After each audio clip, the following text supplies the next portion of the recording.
Good morning student, 10th class physics. Yesterday we discussed about NCERT question.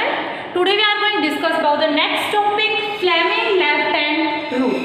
इससे पहले हमने क्या पढ़ा था, राइट हैंड रूल. तो एक बार हम राइट हैंड रूल को रिवाइज कर लेते हैं. राइट हैंड रूल क्या बताता था, किसकी डायरेक्शन को फाइंड आउट करने के लिए राइट हैंड रूल का यूज करते थे. किसकी डायरेक्शन बताता था, वो मैग्नेटिक फील्ड की डायरेक्शन बताता था. कौन, right hand thumb rule. Right hand thumb rule किसकी डायरेक्शन बताता था, उसके अंदर मैग्नेटिक फील्ड की डायरेक्शन बताता था. और ठीक था क्या, ये कैसे बनाते थे हम राइट हैंड थंब रूल, क्या क्या बता रहे थे इसके अंदर, तो वो देखो. तो क्या था, देखो जैसे मान लो कंडक्टर के अंदर से हमने क्या किया था, करंट को पास करवा था. तो हमने मान लो ये कंडक्टर माना था और इसके अंदर अगर करंट की डायरेक्शन ऐसे ऊपर की तरफ है तो जो फिंगर कर्व हो रही थी किसकी डायरेक्शन बता रही थी, मैग्नेटिक फील्ड की डायरेक्शन बता रही थी. वो तो था राइट हैंड थंब रूल. आज हम पढ़ेंगे फ्लेमिंग लेफ्ट हैंड रूल. तो फ्लेमिंग लेफ्ट हैंड रूल हम इसलिए यूज करते हैं किसकी डायरेक्शन को, फोर्स की डायरेक्शन. तो यहाँ पे हम किसकी डायरेक्शन देखेंगे, फोर्स की डायरेक्शन. तो देखो है क्या, यहाँ पे लेफ्ट ही लेना है. देखो ये मैंने लिया, जो थंब रिप्रेजेंट करेगा, थंब रिप्रेजेंट करता है फोर्स की डायरेक्शन को. राइट में थंब किसको रिप्रेजेंट कर रहा था, करंट की डायरेक्शन को. इसके अंदर जो थंब लेंगे किसको रिप्रेजेंट करेगा, फोर्स को. फर्स्ट फिंगर रिप्रेजेंट करेगी मैग्नेटिक फील्ड की डायरेक्शन. फर्स्ट फिंगर किसको करेगी, मैग्नेटिक फील्ड की डायरेक्शन को. And the index finger represent करेगी करंट की डायरेक्शन. कहाँ पे, किसकी डायरेक्शन को, करंट की डायरेक्शन को. बट इसमें एक कंडीशन होनी चाहिए कि तीनों म्यूचुअली परपेंडिकुलर होंगे. कैसे होंगे, तीनों म्यूचुअली परपेंडिकुलर होने चाहिए. देखो कैसे, ये है थंब. थंब किसको रिप्रेजेंट करेगा, फोर्स की डायरेक्शन को. ये फर्स्ट फिंगर मैग्नेटिक फील्ड की डायरेक्शन को, ये इसके परपेंडिकुलर और ये इसके परपेंडिकुलर. और ये किसको रिप्रेजेंट करेगी, करंट की डायरेक्शन. क्या कंडीशन, बट एक कंडीशन है इसके अंदर कि जो ये तीनों हम लेंगे ये कैसे होने चाहिए, एक दूसरे के परपेंडिकुलर होने चाहिए. ठीक है, जैसे ये लिया और ये लिया, ये दोनों परपेंडिकुलर है. फिर ये लेंगे, ये दोनों परपेंडिकुलर है. फिर ये वाले परपेंडिकुलर. ठीक है, तो ऐसे हम चेक करेंगे फ्लेमिंग लेफ्ट हैंड रूल. समझ आएगा क्या है फ्लेमिंग लेफ्ट हैंड रूल, किसकी डायरेक्शन को बताता है, ये फोर्स की डायरेक्शन को बताता है. देखो एक बार हम देखते हैं कैसे बनता है, फोर्स कैसे एक्सर्ट होता है. मैंने ये लिया एक मैग्नेट, इधर मैंने एक मैग्नेट लिया और ये मैग्नेट का पोल है नॉर्थ, साउथ है कहीं इधर, ये नॉर्थ पोल लिया. एक और मैग्नेट लिया मैंने, ये मैग्नेट लिया कौन सा, इस मैग्नेट का पोल लिया मैंने, ये साउथ पोल का मैग्नेट लिया. और इसका जो नॉर्थ पोल है वो कहीं इधर. ठीक है, इसके बीच में क्या है, यूनिफॉर्म मैग्नेटिक फील्ड. ये क्या है अपनी यूनिफॉर्म मैग्नेटिक फील्ड. दोनों मैग्नेट के बीच में हमने ली मैग्नेटिक फील्ड. कैसी है, यूनिफॉर्म. और यूनिफॉर्म हमने क्वेश्चन किया था ना, कैसे होती है यूनिफॉर्म मैग्नेटिक फील्ड, ये क्लियर किया मैंने, यूनिफॉर्म मैग्नेटिक फील्ड. और मैंने क्या लिया, इसके अंदर मैंने लिया एक कंडक्टर. और ये कंडक्टर कैसा है, मैग्नेटिक फील्ड के परपेंडिकुलर. ठीक है, कैसा है, मैग्नेटिक फील्ड के परपेंडिकुलर. अब इस कंडक्टर के अंदर एक बात बताओ, जब इस कंडक्टर के अंदर मैंने करंट फ्लो नहीं करवाया तो क्या यहाँ पे कोई फोर्स एक्सर्ट होगा या नहीं होगा, नहीं होगा. जब तक मैं इसके अंदर करंट फ्लो नहीं करवाऊंगी तो इसके अंदर फोर्स एक्सर्ट नहीं होगा.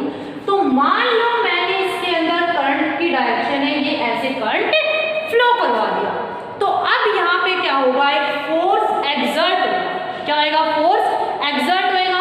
किसका फोर्स, मैग्नेटिक फील्ड की वजह से बोलो, या फिर बोल सकते हैं मैग्नेट की वजह से. ठीक है, किसका फोर्स, मैग्नेटिक फील्ड जो फोर्स एक्सर्ट करेगी वो यहाँ पे फोर्स एक्सर्ट होगा. तो हमें ये नहीं पता अब फोर्स की डायरेक्शन किधर होगी, फोर्स अपवर्ड लगेगा या फिर इनवर्ड लगेगा या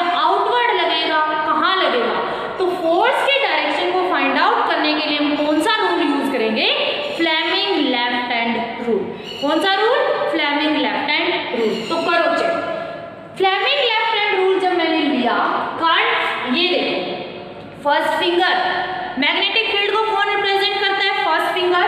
तो ये है अपनी फर्स्ट फिंगर, मैग्नेटिक फील्ड को रिप्रेजेंट करती है। करंट किधर है? अपवर्ड। तो फोर्स कहाँ लग रहा है? इनवर्ड। कहाँ पे लगा इसके अंदर फोर्स? इनवर्ड लग गया। तो फोर्स की डायरेक्शन हमें पता लग गई। कैसे चेक करनी है, समझ आई? फ्लेमिंग लेफ्ट हैंड रूल हम कैसे यूज करेंगे? किसी भी कंडक्टर के अंदर हो या फिर हम मान लो कोई दो मैग्नेट दिया, उसके बीच में मैंने कंडक्टर को रखा। समझ आया यहाँ तक? कैसे किया है दोबारा देखो। फ्लेमिंग लेफ्ट हैंड रूल किसको बताता है? फोर्स की डायरेक्शन को। जब तक रूल नहीं आएंगे तो तुम डायरेक्शन नहीं कर पाओगे। फोर्स की डायरेक्शन को बताता है। थंब किसको रिप्रेजेंट करता है? किसकी डायरेक्शन को? फोर्स।